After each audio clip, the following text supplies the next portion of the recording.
Hello, today we're going to discuss control structures in Python. And this is a very important topic because this outlines how your algorithm is going to be designed.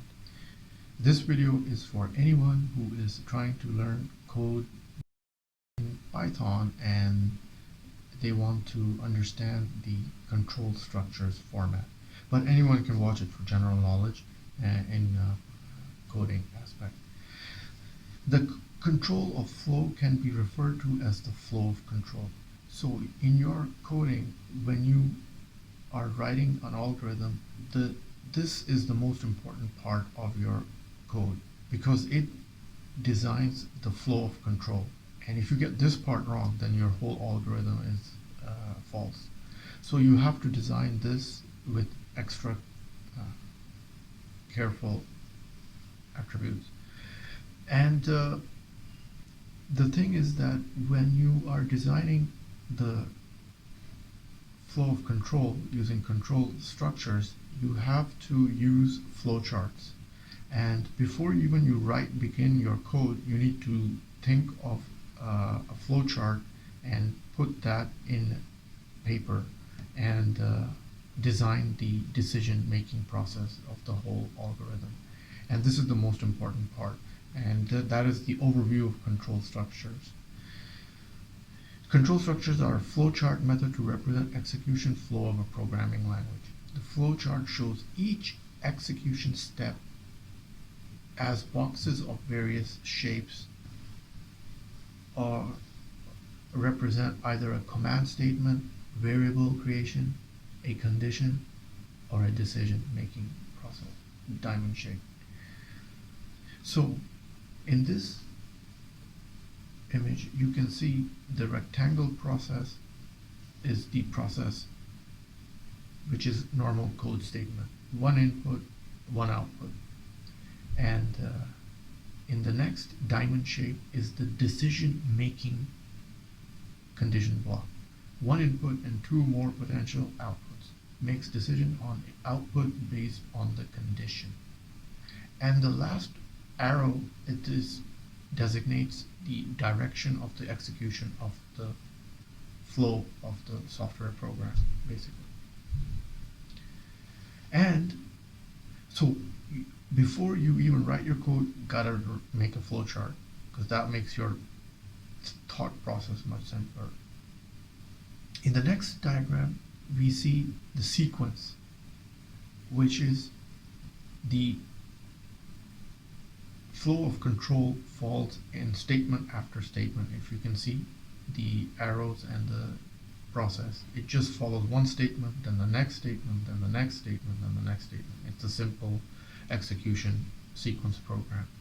And then we have the selection-based algorithm of flowchart, which is the decision that if it's a decision is true or false, it goes to the true, which is the rectangle box in the upper side, or if it's false, then it goes to the bottom rectangle below.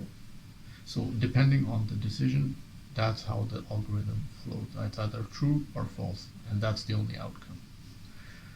So the last one is a iteration-based flowchart, which is simply a decision and it has a for loop. And if you can see, if either the statement is false, it goes to the false flow of program. If it's true, then it repeats a loop which goes back to the decision process. And these are your basic types of flow of control. And let's discuss these in detail about the flow of control. And when we talk about the sequence-based algorithm, which is the simplest statement after statement, here we can see that A is 2, B is equal to 42, C is equal to 6, and then the last statement is print A, B, and C. So when the program executes, it follows them all in one order after the other, and it prints the results A, B, and C. That's the simplest.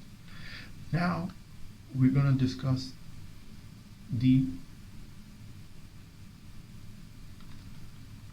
selection flow of control. So in this case, we have a is equal to 18, then we have a decision box. If a is greater than or equal to 18, then go to the true statement, which is print in the rectangle box, come into the club buddy. Or if it's false, and then it goes to the B statement, which is the bottom rectangle box, coldly look over the potential clients freezing in this queue. So that's the true flow of control, true condition flow of control.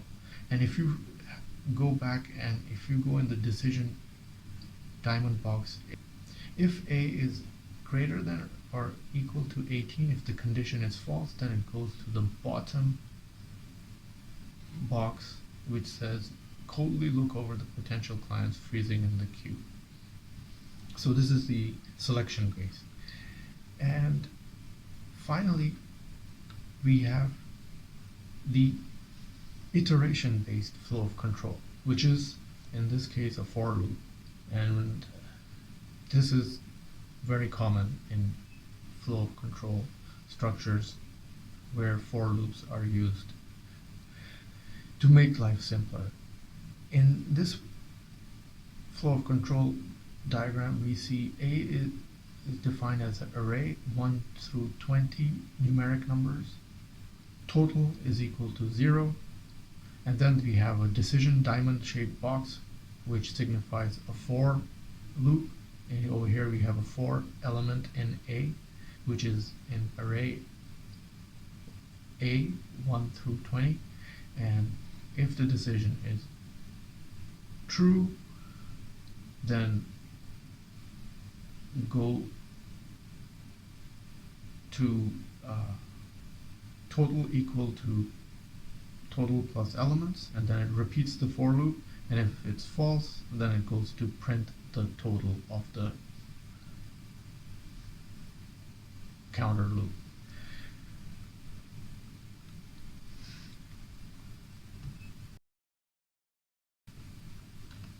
And finally, we have the if statements and variants.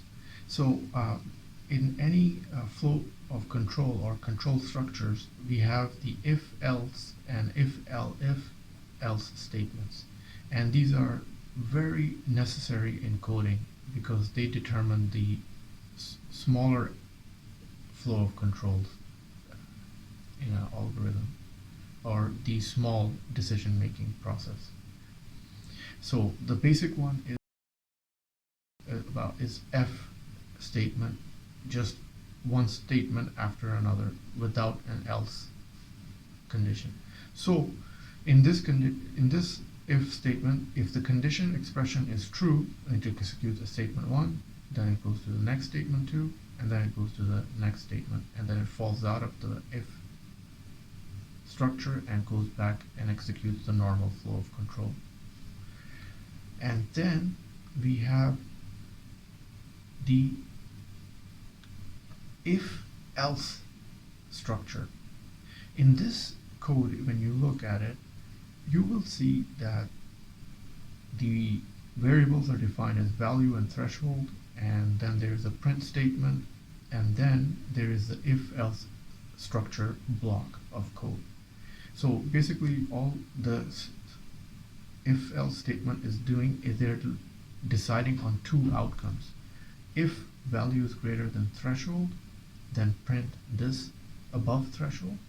Else, if the value is less than threshold, then print else block, which is print below threshold. Simple as that. And you can see the output here, value is equal to 4 and the threshold is equal to 5, which is below threshold. And finally, sometimes when you have if else statements, you have more than 3 outcomes, more than 2 outcomes, maybe 4, 5, 7, 15 outcomes. So in this case, what we do is we take the if and then we instead of putting the else, we put the elif, and as many number of blocks we need for the outcomes that we have in total, and then we put the else statement in the last position. So in this example, there are 3 outcomes. So we have to put a if and the statement below that, then we have to put the elif, then a statement below that, and then we have to put an else, and then we have to put a statement below that, which is the last statement. So it's pretty straightforward, and you can have between if and else as many elifs as you want. So if we go through it, if A is greater than B, execute print A is greater than B. Straightforward. However, if A is not greater than B and elif means A is equal to B, that means A is equal to B, which is the second outcome, print A is equal to B. However, the third condition being if A is less than B, then the final outcome, which is the default else, print A is less than B, which is the third outcome. So this is what I was talking about. Compared to the first block of if else, this has if, elif, and else discussed previously. And here's the output: A is equal to 5 and B is equal to 4 and 5 is greater than 4. And then we have also something called the while loop in coding Python or any other language. And the while loop is used to repeatedly execute lines of code until some condition becomes false. For the loop to terminate, there has to be something in the code will potentially change the condition. Looking at this example, n is equal to 10, current sum variable 0, I is equal to 1, while I is greater or equal to n, current sum equals current sum plus I equals I plus 1. Print the sum of the numbers from 1 to n as current sum. And how the output goes is pretty straightforward. The sum of the numbers from 1 to 10 is 55, doing the while loop. So as you can see, these are very important structures in coding. And you have to get the basics absolutely spot on. And discussing the for loop is like a while loop repeated executes a set of statements. The difference that the for loop we know is at the outset how often statements in the loop will be executed. We don't have to rely on a variable being changed within the looping statement. The basic format of for loop is for variable name in some sequence, iterator with iteration, follow statement 1, statement 2, and so forth, n number of statements. So the key part of this is the sum sequence. The phrase used in the documentation must be iterable. That means iterable. It means you count through the sequence starting at beginning and stopping at the end. And over here we can show the example of for loop and the output.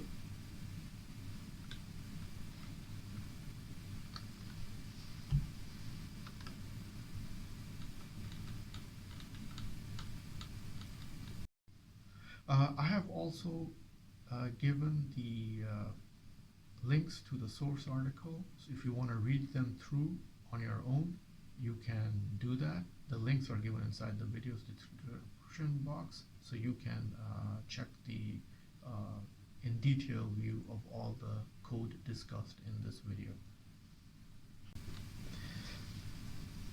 And this is your basic control structures in Python. There are many examples that you can follow that helps you to understand, and the only way to logically comprehend these set of statements is to actually do them and practice yourself. in various different kinds of examples. Because just looking at code and just following through in your mind, it's not going to do much. You're going to have to do the code with several examples, and then once you get comfortable in it, then you go on to the advanced level and the step above and do more difficult for loops, because Python is based on for loops. And from my experience in data science, everything depends on for loops. So if you get for loops not correct, then your whole AI machine algorithm will fail, because it's all about reading data and executing for loop in a logical way. And that is the basic foundation of data science, because you're reading a lot of NumPy arrays or pandas using for loops, and you're reading statistical charts and to execute in the machine learning algorithm. And that is what is so important, to know the for loops, because these are the building blocks of Python. Well, I hope you've understood and helped you in realizing how important these structures are. And as always, click like if you enjoyed the video, and click the red button to see more of the videos. Ta-da from Shaz. Enjoy this video? Then must have a look at these videos.